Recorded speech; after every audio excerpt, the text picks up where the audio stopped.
Hello friends, তাল দিয়ে তো অনেক রকম পিঠে বানিয়ে দেখিয়েছি তোমাদের। আজকে বানিয়ে দেখাবো তোমাদের খুব সুন্দর ও সহজ তালের পিঠা রেসিপি। তো এই পিঠেটা বানানোর জন্য আমি 6 থেকে 7 ঘন্টা মতো চালটাকে ভিজিয়ে রেখেছিলাম।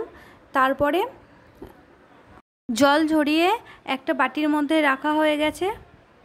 এবার শিলনোড়ার সাহায্যে আমি এই চালগুলোকে গুঁড়ো করে নেব। তো প্রথমেই দেখো আমি একটুখানি চাল নিয়ে নিলাম। হাত দিয়ে দেখো আমি চালটা তুলে দেখাচ্ছি, ভিজে গেলে একটু ফোলা ফোলা হয়ে যাবে চালটা। এবার কিন্তু দুটো হাতের সাহায্যে আমি গুঁড়ো করে নিচ্ছি চালটাকে। তো আমি তো পিঠে বানাবো, সেই জন্য চালটাকে খুব মিহি করেও বাটবো না, খুব মোটা করেও বাটবো না, মিডিয়াম করে বেটে নেব। তোমরা চাইলে কিন্তু কেনা চাল দিয়েও করতে পারো, চালের গুঁড়ো দিয়ে। কেনা চালগুলো যেহেতু খুব বেশি গুঁড়ো হয়, সেই জন্য আমি চেষ্টা করেছি বাড়িতেই বানানোর চাল গুঁড়ো।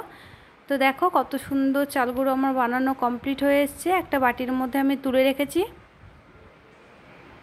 এটা চাইলে তোমরা মিক্সিতেও গুঁড়ো করে নিতে পারো, জল ঝরিয়ে ভালো করে। তো প্রথমেই লাগছে চালের গুঁড়ো। ছোটো বাটির 1 বাটি মতো এখানে চিনি আছে, হাফ বাটি মতো নারকেল কোড়ানো আছে ছোটো বাটির। এখানে তালের মাড়ি আছে 1 বাটি মতো।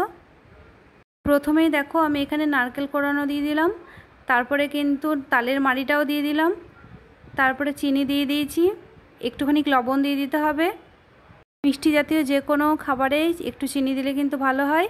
আর হাফ চা চামচ মতো মৌরি দিয়ে দেওয়া হয়েছে, দিয়ে খুব ভালোভাবে কিন্তু এটাকে মেখে নেওয়া হচ্ছে হাতের সাহায্যে। তো দেখো আমি খুব ভালোভাবে কিন্তু মেখে নিয়েছি। মেখে নেওয়ার পরে কিন্তু আমি এখানে হাফ বাটি মতো ময়দা ব্যবহার করছি। তো ময়দা দেওয়া হয়ে গেছে। এবার ভালোভাবে কিন্তু আবারও হাতের সাহায্যে আমি ভালো করে মেখে 10 মিনিট মতো ঢাকা দিয়ে দিয়েছিলাম। তো আর 10 মিনিট পরে আমি ফিরে এলাম পিঠেটা বানানোর জন্য। তো দেখো আমার মাখানো কিন্তু কমপ্লিট হয়েই গেছে। এবার ননস্টিকের কড়াইয়ে আমি তেল দিয়ে দিচ্ছি একটুখানি, খুব বেশি তেল লাগবে না। দেখো এই একটু অল্প তেলের মধ্যেই কিন্তু হয়ে যাবে, পুরোটাই আমি ছড়িয়ে দিলাম।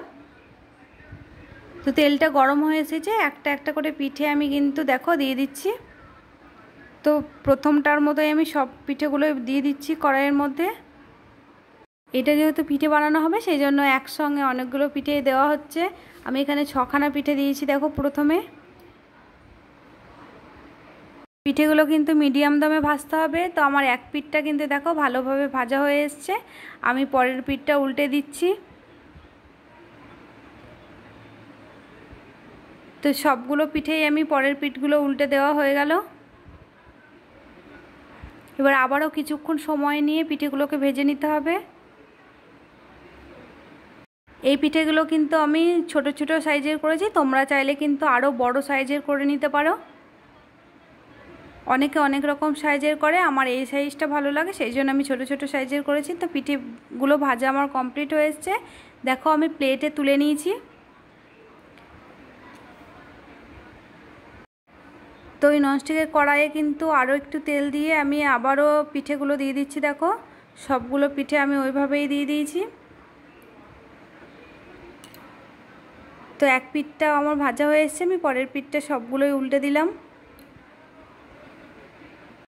তো এটাও কিছুক্ষণ সময় নিয়ে দেখো ভাজা কমপ্লিট হয়ে এসছে। আমি একটা প্লেটে কিন্তু তুলে নিয়েছি পিঠেগুলো। এই পিঠেগুলো কিন্তু খুব নরম হয় আর খেতে কিন্তু ভীষণই মজা লাগে।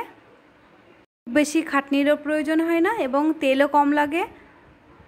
তা আমার এই পিঠের রেসিপি তোমাদের কেমন লেগেছে কমেন্টে জানিও। আর যদি ভালো লেগে থাকে তাহলে লাইক করে দিও, সাবস্ক্রাইব করে দিও, পাশে থাকা বেলটি অন করে দিও। আজকের মতো টাটা বন্ধুরা।